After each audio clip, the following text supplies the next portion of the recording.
Welcome to the Bogosity podcast for the 21st of November 2011, the podcast that illegally downloads your heart and soul.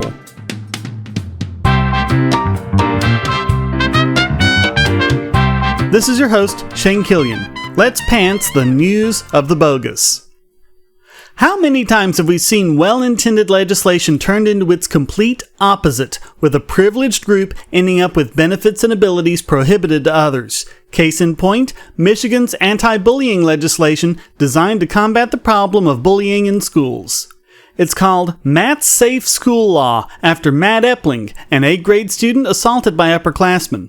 Despite the fact that this was absolutely assault and battery under the law, nothing was done to punish those responsible. 40 days later, young Matt took his own life.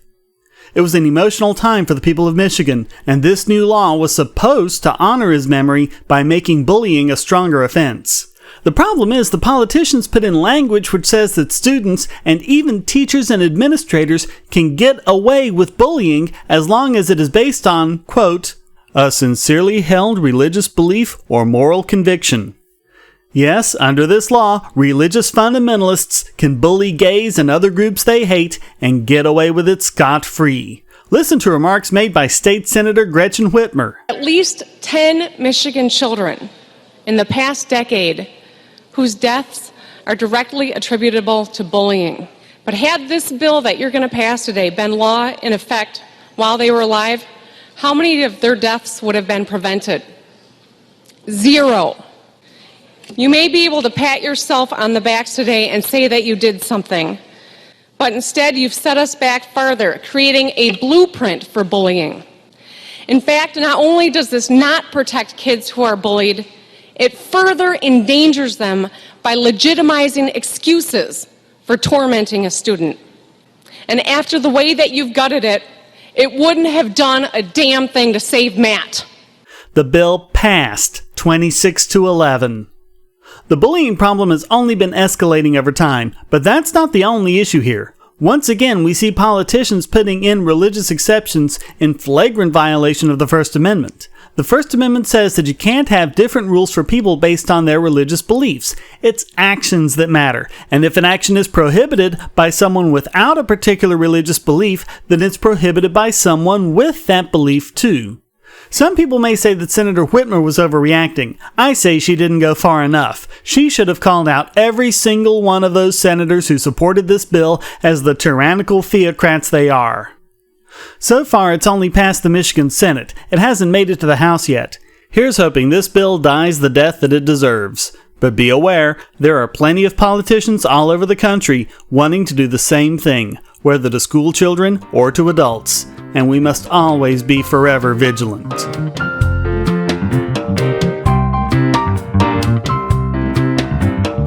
Well, if bullying children isn't bad enough, how about deliberately infecting them with a potentially fatal disease? It sounds like the horrors of biological terrorism, but shockingly, some parents want to do this to their own children. Some parents in the modern, enlightened 21st century think that the chickenpox vaccine is dangerous, and instead have decided to infect their children with actual varicella-zoster virus. There's a growing network of parents on social media to trade infected lollipops so that their children can actually get the disease. Listen to this report from KPHO in Phoenix, Arizona.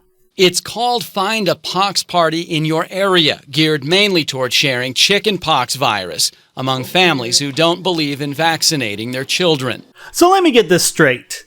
They don't believe in vaccinating their children to prevent disease. Instead, they want to prevent disease by giving their child the disease so they won't get the disease? It's things like this that make me want to bring back public humiliation. I got a pox package in the mail just moments ago. I have 2 lollipops and a wet rag and spit. And people actually think this is a good idea? Instead of a vaccine that has gone through extensive testing and shown to be safe and effective, where you know what it is you're getting, going to a complete stranger who just claims to be sending you chickenpox, but might be sending you whatever else their children might have? Even if you do think that the vaccine is too risky, how can this possibly be a better alternative? Another woman then answers, tuck it inside a Ziploc baggie and then put the baggie in the envelope. don't put anything identifying it as pox. Understand that a Ziploc baggie does not properly contain a contaminated source. They're not only putting their own children at serious risk, but also all of the postage handlers and everyone else who handles the envelope. The varicella vaccine has only been around since 1995. People who were older than 13 at the time may not have had the vaccine. So if your postal carrier or anyone in your family is older than 30 and hasn't been vaccinated, they may be at serious risk. The death rate for children infected with chickenpox is 1.4 per 100,000. That's a greater likelihood than your child being murdered, accidentally killed, or committing suicide with a firearm. But as this podcast covered back on August 1st, since the varicella vaccine was introduced, deaths from varicella have been almost completely eliminated. Yet some parents still think that deliberately infecting their children is a better idea. And it isn't just varicella. On the same page, we spotted a woman asking for measles, a deadly and highly contagious disease. When asked why, she writes, "Getting her children exposed is the only way not to get the vaccine without losing custody of them." Someone else responds, urging others to repost this request so she can get measles and mumps and rubella really fast. Wow. Just wow. You know, I would think that deliberately giving your child a potentially fatal disease would be absolute grounds for losing custody. Here's hoping the dad gets wind of this and does everything he can to extract his children from a hideously dangerous mother. And the same goes for the rest of these despicable parents.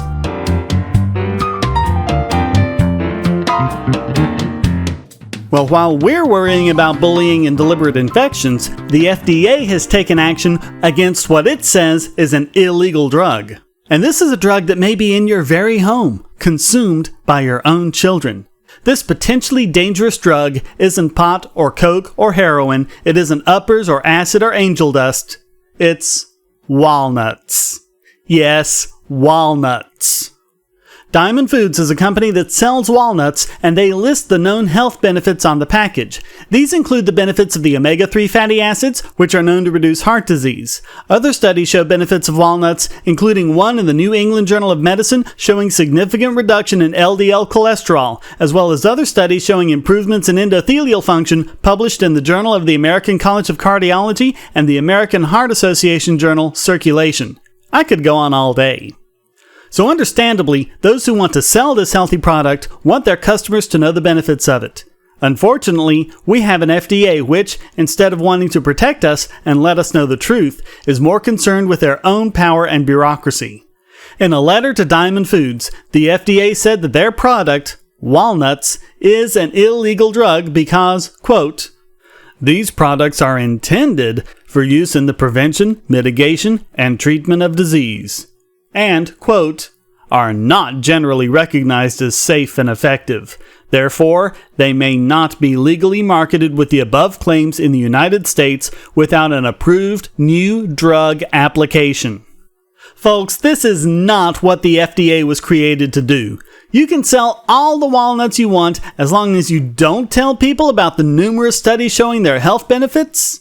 Moreover, you can talk all you want about the health benefits as long as you don't sell walnuts. But the minute you do both at the same time, you're selling an illegal drug? This is insane. And this is hardly the first time they've done this. Back in 2006, they did the same thing with cherries. They've also done the same with the health benefits of red wine and grapes and other food and beverages. If the studies have been done, and you and I can talk about them and pass on the knowledge of these benefits, why can't the companies that make them? Don't we have freedom of speech in this country? The FDA, which doesn't do a damn bit of testing themselves, has the arrogance to set themselves up as superior to the New England Journal of Medicine and other respected peer-reviewed scientific sources, with the full force of government behind them. All the while, they kowtow to the pharmaceutical companies to help them profit. This is just one more piece of information on the pile showing the FDA to be a cure worse than the disease.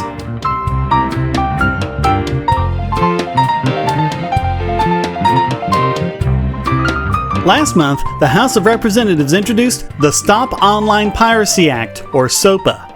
This is the resurrection of a failed bill from last year that seeks to formalize what the Department of Homeland Security has started doing anyway, seizing the entire domains of websites on a mere complaint of copyright infringement, without even so much as a warrant supported by probable cause. Under this law, copyright holders just have to complain to law enforcement. They don't have to submit any evidence that there's actual infringement going on and get entire domains shut down, regardless of what else is on that site or what other sites are hosted in that domain. In addition, the law would force search engines and payment processors to withhold services from these domains, the way they're doing with WikiLeaks.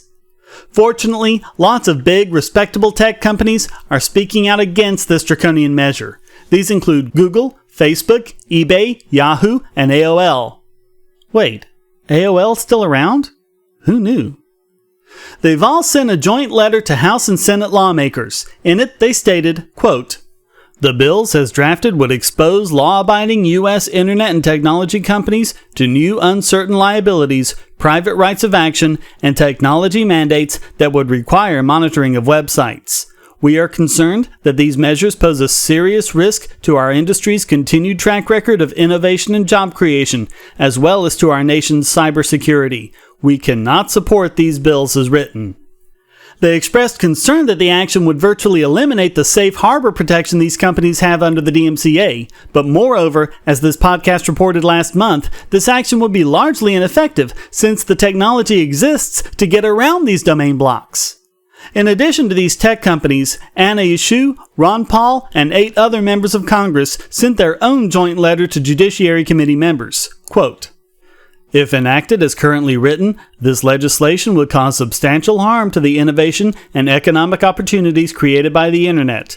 The SOPA's overly broad language, in its current form, would target legitimate domestic websites, creating significant uncertainty for those in the technology and venture capital industries." They reiterated the point about effectively removing safe harbor protection. They also said, quote, "At a time of continued economic uncertainty, this legislation will result in fewer new businesses, fewer new investments, and fewer new jobs." It's good to see that more and more people, both in business and politics, are standing up to this kind of intrusion. But still, so few of them seem to understand the real point. This doesn't really have the first thing to do with stopping infringement. The big media companies know they benefit from so-called piracy because their own studies show it.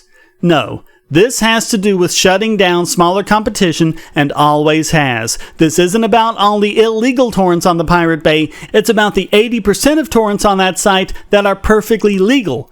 Bands who, instead of going through a record label, distribute their music through torrents. Independent filmmakers gaining attention and increasing sales. Amateur journalists getting their content out there. All of these people are dependent on services like BitTorrent to distribute their content without paying the high costs of bandwidth to their own sites.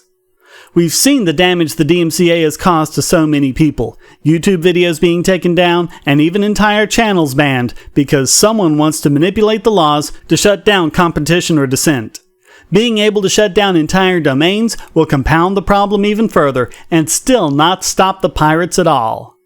No matter what you think about the copyright laws themselves, their infringement can be no justification for the denial of our precious rights to freedom of speech and freedom of the press. Yet, that's exactly what this law seeks to do.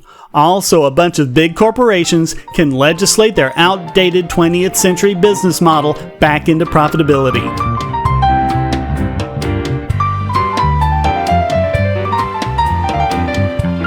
And now it's time to extinguish the idiocy of this week's biggest Bogon emitter.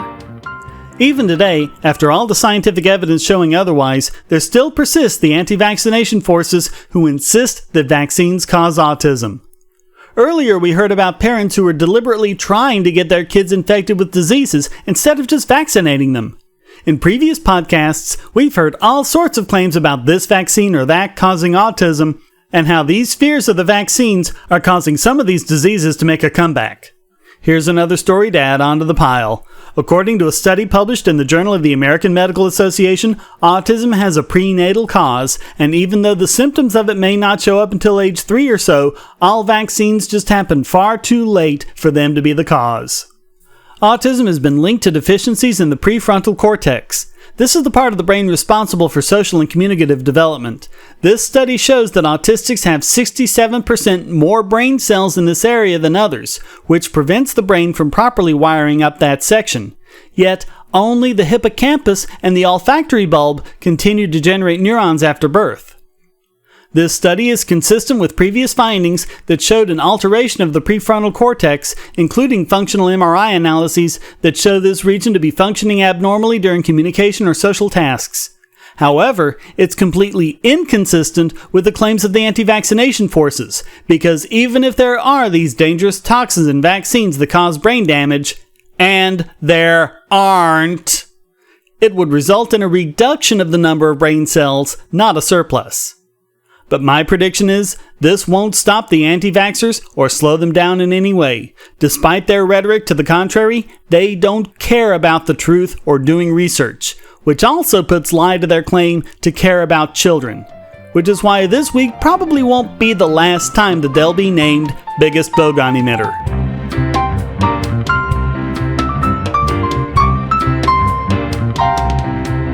And now it's time to cross-examine the bejesus out of this week's Idiot Extraordinaire. Dave Turcotte brings us this week's nominee to our wall of shame, Christopher McGrath.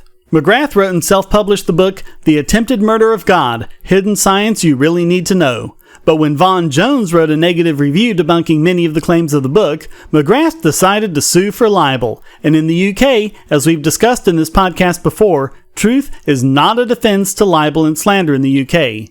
Since the reviews were posted both on Amazon.com and RichardDawkins.net, both of those were named as co-defendants. After the suit was filed, those reviews were taken down. So much for freedom of speech and open discussion. Folks, I don't know what to say about this that hasn't already been said. We've discussed before how the British libel laws need to be changed, and politicians in the UK are working on doing just that. We've talked about misusing and abusing government power in order to shut down competition and dissent. There is one interesting wrinkle here. The bad publicity stemming from this has caused McGrath to claim, entirely after the fact, that his book is intended as parody and satire. So regardless of the outcome of the court case, Jones has already won, leaving McGrath with only the title of this week's Idiot Extraordinaire. Well, that wraps up this Germinatory edition of the Bogosity podcast. Please visit the forums at Bogosity.tv, where you can read the show notes and participate in discussions about these subjects and anything else you'd like. And if you'd like to participate in the Bogosity podcast, you can send a question, statement, news article, or rant to podcast@Bogosity.tv. If you put it in an MP3 file, it just might get played in the podcast. Thank you for listening. Until next time, here's a quote from ohandas Gandhi. "The only tyrant I accept in this world is the still voice within."